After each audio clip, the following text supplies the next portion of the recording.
Personal hygiene grooming related ആയിട്ട് ചില കാര്യങ്ങൾ നമ്മളുടെ പാരൻസ് അല്ലെങ്കിൽ ഡാഡെങ്കിലും പഠിപ്പിച്ചു തരേണ്ടതായിട്ടുണ്ട്. പക്ഷേ ഏറെക്കുറെ വീട്ടുകളിലാണെങ്കിലും ഏറെക്കുറെ പേരാണെങ്കിലും ഇതൊന്നും പഠിപ്പിക്കാൻ നിൽക്കുന്നില്ല. അങ്ങനെ പഠിപ്പിച്ചിട്ടില്ല എന്നുണ്ടെങ്കിൽ ഇനി പഠിപ്പിക്കാനുമായിട്ടും പോകുന്നില്ല. സോ അങ്ങനെ നമ്മളിപ്പോൾ യൂത്ത് അല്ലെങ്കിൽ ഒരു ടീനേജിലായിരിക്കുന്ന സമയത്ത് തീർച്ചയായും അറിഞ്ഞിരിക്കേണ്ട 8 കാര്യങ്ങളെ പറ്റിയാണ് ഇന്നത്തെ വീഡിയോയിലൂടെ നോക്കാൻ പോകുന്നത്. ഒന്നാമത്, നമ്മളെല്ലാവരും തന്നെ പണത്തിന് വേണ്ടിയാണ് വർക്ക് ചെയ്യുന്നത്. പക്ഷേ അത് അങ്ങനെയല്ല, നമ്മൾ ടൈമിന് വേണ്ടിയായിരിക്കണം വർക്ക് ചെയ്യേണ്ടത്. ലൈഫിൽ നമുക്ക് തിരിച്ചു കിട്ടാത്ത ഒന്നാണ് സമയം എന്നുള്ളത്. സോ നമ്മൾ എത്ര തന്നെ പൈസ കൊടുക്കുകയാണെങ്കിലും ടൈം പോയ സമയം നമ്മളെ കൊണ്ട് തിരിച്ചെടുക്കാനായി സാധിക്കില്ല.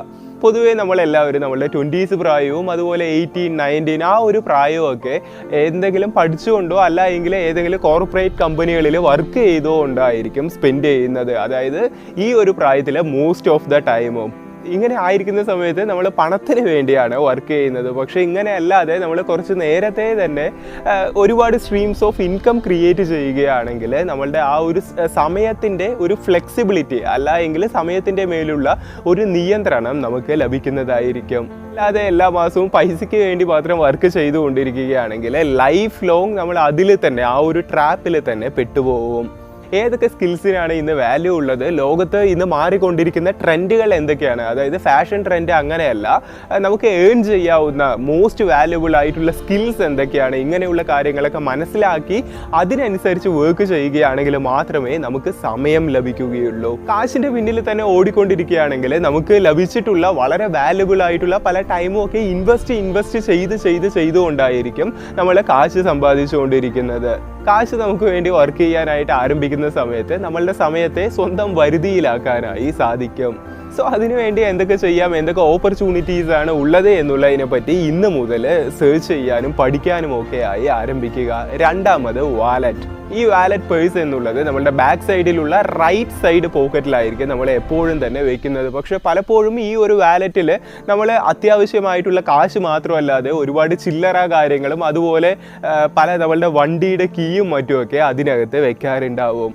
മാത്രമല്ലാതെ പലപ്പോഴും നമുക്ക് ആവശ്യം തന്നെ ഉപയോഗം തന്നെ ഇല്ലാത്ത പല ക്രെഡിറ്റ് കാർഡും ഡെബിറ്റ് കാർഡും ഒക്കെ അതിനകത്ത് എടുത്ത് വെച്ചിട്ടുണ്ടാകും. അങ്ങനെ അത് വളരെ ബൾക്ക് സൈസായി അത് നമ്മളുടെ പിൻ പോക്കറ്റിൽ വെച്ച് അതിനകത്ത് കയറി ഇരിക്കുന്ന സമയത്ത് നമ്മളുടെ സിറ്റിംഗ് എന്നുള്ളത് ഒരു ഇംബാലൻസ് ആയിരിക്കും. അതായത് മുകളിൽ താഴെ ഈ ഒരു രീതിയിലായിരിക്കും.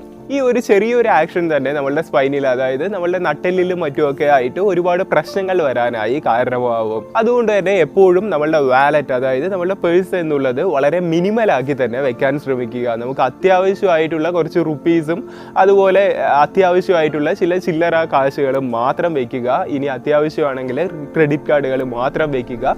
മറ്റൊന്നും തന്നെ വെക്കാതെ മിനിമലാക്കി മെയിൻറ്റെയിൻ ചെയ്യുക. മൂന്നാമത്, പെർഫ്യൂം ഗെയിം. അതായത് നമ്മളുടെ തന്നെ പല മുത്തശ്ശനാണെങ്കിലും അല്ല എങ്കിൽ പാരൻസ് ആണെങ്കിലും അച്ഛനാണെങ്കിലും ഒക്കെ ചെയ്യുന്നത് നമ്മൾ പലപ്പോഴും കണ്ടിട്ടുണ്ടാവും. അതായത് കുറച്ച് നല്ല മണമുള്ള പൗഡർ എടുത്തിട്ട് അക്കിളിലും അതുപോലെ ഈ കഴുത്തിൻ്റെ ഈ ഭാഗത്തും ഒക്കെ ആയിട്ട് ഇട്ടിട്ട് നല്ല രീതിയിൽ തന്നെ ഇങ്ങനെ പോവും. ദെൻ കുറച്ച് കഴിഞ്ഞ് സ്വെറ്റ് ആവുന്ന സമയത്ത്, അതായത് വിയർക്കുന്ന സമയത്ത് ഇത് രണ്ടും കൂടി കമ്പൈൻ ചെയ്ത് അതൊരു ബാഡ് സ്മെല്ല് അടിക്കാൻ ആരംഭിക്കും. പേഴ്സണലി പെർഫ്യൂം യൂസ് ചെയ്യുന്ന സമയത്ത് എപ്പോഴും റബ്ബ് ചെയ്യാതിരിക്കുക. അതുപോലെ എന്തെങ്കിലും മോയ്സ്ചറൈസർ അപ്ലൈ ചെയ്തതിന് ശേഷം മാത്രം പെർഫ്യൂം യൂസ് ചെയ്യുക. ഇങ്ങനെ യൂസ് ചെയ്യുകയാണെങ്കിൽ എന്താണ് ഗുണം എന്ന് ചോദിക്കുകയാണെങ്കിൽ അതിൽ നിന്നുള്ള ആ ഒരു ഫ്രേഗ്രൻസ്, ആ ഒരു സുഗന്ധം ഒരുപാട് നേരത്തേക്ക് ഉണ്ടാകും. അതിൻ്റെ ഡ്യൂറേഷൻ വർദ്ധിപ്പിക്കാനായി സാധിക്കും. ആൻഡ് മോർ ഓവർ ഇത് യൂസ് ചെയ്യുന്ന സമയത്ത് എപ്പോഴും നമ്മളുടെ പൾസ് ഏരിയയിൽ മാത്രമായിരിക്കണം പെർഫ്യൂം യൂസ് ചെയ്യേണ്ടത്. അതായത് നമ്മളുടെ wrist areas, then under elbows, അതുപോലെ നമ്മളുടെ നെക്കിൻ്റെ ഈ ഒരു ഭാഗത്തും. ഈ 3 പോർഷൻസിലാണ് ശരിക്കും പെർഫ്യൂം എന്നുള്ളത് തന്നെ ഉപയോഗിക്കേണ്ടത്. അങ്ങനെ ഈ പെർഫ്യൂം യൂസ് ചെയ്യുന്ന സമയത്ത് നമ്മളുടെ ബോഡി വിയർത്തിരിക്കുന്ന സമയത്ത് ഉപയോഗിക്കാതിരിക്കാനായി പ്രത്യേകം തന്നെ ശ്രദ്ധിക്കുക.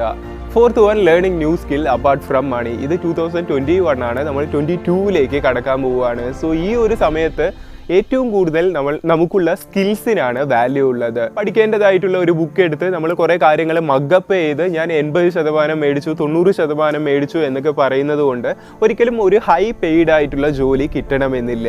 ഈ ഒരു കാര്യം ഒരിക്കൽ കൂടി പറയുകയാണ്, പ്രത്യേകം നോട്ട് ചെയ്ത് വെച്ചോളൂ. നമ്മളൊരു പുസ്തകം എടുത്ത് വെറുതെ മഗ്ഗപ്പ് ചെയ്ത് എനിക്ക് 80% മാർക്ക് കിട്ടി, അല്ല എങ്കിൽ 90% ഞാൻ മാർക്ക് മേടിച്ചു എന്നൊക്കെ പറയുന്നത് കൊണ്ട് ഒരിക്കലും നിങ്ങളെ ലൈഫിൽ സെറ്റിൽഡ് ആവണമെന്നോ അല്ല എങ്കിൽ ഒരു ഹൈ പെയ്ഡ് ആയിട്ടുള്ള ഒരു ജോലി നമുക്ക് കിട്ടണമെന്നോ ഇല്ല.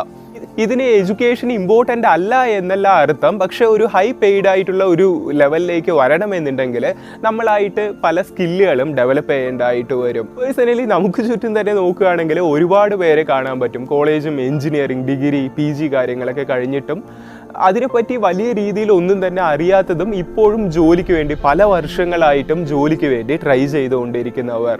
സോ ഈ ഒരു കാര്യം പ്രത്യേകം മനസ്സിലാക്കുക. നമ്മൾ 2022ലേക്ക് കടക്കാൻ പോവുകയാണ്.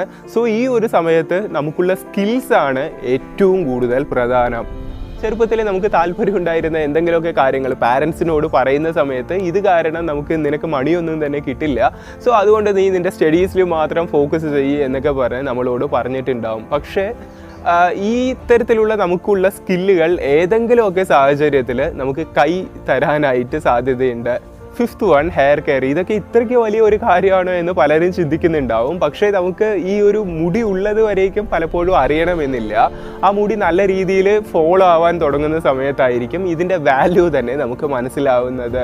ശരിക്കും പേഴ്സണലി എനിക്കാണെങ്കിൽ പോലും കുറച്ച് മാസങ്ങൾ മുമ്പ് വരേക്കും മുടി നല്ല രീതിയിൽ തന്നെ കൊഴിയാനായിട്ട് ആരംഭിച്ചിട്ടുണ്ടായിരുന്നു. ദെൻ അതിനുശേഷം ഞാൻ അതിനനുസരിച്ചുള്ള ഫുഡ്, ഡയറ്റ് കാര്യങ്ങൾ ഫോളോ ചെയ്യാനായിട്ട് ആരംഭിച്ച സമയത്താണ് മുടി വീണ്ടും റീഗ്രോത്ത് ഉണ്ടാവാനും അതുപോലെ മുടി കൊഴിയുന്നതൊക്കെ സ്റ്റോപ്പ് ചെയ്യാനും ഏറെക്കുറെ സ്റ്റോപ്പ് ചെയ്യാനുമായി സാധിച്ചത്. സോ ഇതിനു വേണ്ടി നമ്മളുടെ ടീനേജിലായിരിക്കുന്ന സമയത്ത് വാക്സ്, ക്ലേ ഇതുപോലുള്ള കാര്യങ്ങളൊന്നും തന്നെ നമ്മളുടെ മുടിയിലേക്ക് അപ്ലൈ ചെയ്യാതിരിക്കുക. മാത്രമല്ല കുറച്ച് ജങ്ക് ഫുഡ്സ് കാര്യങ്ങളൊക്കെ കൺസ്യൂം ചെയ്യുന്നതിനേക്കാളും ഇതിന് എന്തൊക്കെയാണ് ആവശ്യം, അതായത് നമ്മളുടെ മുടിക്ക് ആവശ്യമായിട്ടുള്ള വൈറ്റമിൻസ് എന്തൊക്കെയാണ്, biotin, vitamin A, vitamin C, vitamin E ഇതുപോലുള്ള കാര്യങ്ങളൊക്കെയാണ് നമ്മളുടെ മുടിക്ക് ആവശ്യമായിട്ടുള്ളത്. സോ അതിനനുസരിച്ചുള്ള ആഹാരങ്ങൾ കൺസ്യൂം ചെയ്യാനായി ശ്രമിക്കുക. ഇതിന് ഹെയർ ഓയിൽ കാര്യങ്ങളെ ട്രൈ ചെയ്യണമെന്നുള്ളവർക്ക് നാച്ചുറൽ ഇൻഗ്രീഡിയൻസ് അടങ്ങിയിട്ടുള്ള ഡോക്ടർ ഹെർബലിൻ്റെ ഈ ഒരു hair growth oil, hair regrowth oil try ചെയ്യാവുന്നതാണ്. ഹെയർ റീഗ്രോത്തിനും ഗ്രോത്തിനും ആവശ്യമായിട്ടുള്ള ഒരുപാട് ഹെർബ്സ് മിക്സ് ചെയ്തിട്ടാണ് ഈ ഒരു ഓയിൽ ഉണ്ടാക്കിയിരിക്കുന്നത്. കണ്ടിന്യൂസായി ഉപയോഗിച്ച് തുടങ്ങി ഏകദേശം 50 ദിവസത്തിനകം തന്നെ ഇതിൻ്റെ റിസൾട്ട് നമുക്ക് കാണാവുന്നതാണ്. രാത്രി ഉറങ്ങാൻ പോകുന്നതിന് മുമ്പ് ഈ ഓയിൽ അല്പം എടുത്ത് നമ്മളുടെ തലയിലും സ്കാൽപ്പിലും ഒക്കെ നല്ല രീതിയിൽ അപ്ലൈ ചെയ്ത് പിടിപ്പിച്ചതിന് ശേഷം രാവിലെ എഴുന്നേറ്റ് വാഷ് ചെയ്ത് കളയുക. സോ ഓയിൽ പർച്ചേസ് ചെയ്യാനുള്ള ലിങ്ക് താഴെ ഡിസ്ക്രിപ്ഷനിൽ കൊടുക്കുന്നുണ്ട്, ആവശ്യമായിട്ടുള്ളവർ പർച്ചേസ് ചെയ്യുക. Next one, how to shave. എങ്ങനെ ഷേവ് ചെയ്യണം എന്നുള്ളത് നമ്മൾ അറിഞ്ഞിരിക്കണം. അതായത് നമ്മളുടെ സ്കിന്നിലും മറ്റുമൊക്കെ ആയിട്ട് ഒരുപാട് മുടി കാര്യങ്ങളൊക്കെ ഉണ്ടാവും. സോ അത് എങ്ങനെയാണ് നമ്മൾ അതിന് ഓപ്പോസിറ്റ് ആയിട്ട് ഷേവ് ചെയ്യുകയാണെങ്കിൽ അവിടെയുള്ള മുടി നല്ല രീതിയിൽ തന്നെ റിമൂവ് ആവുന്നത് ായിരിക്കും.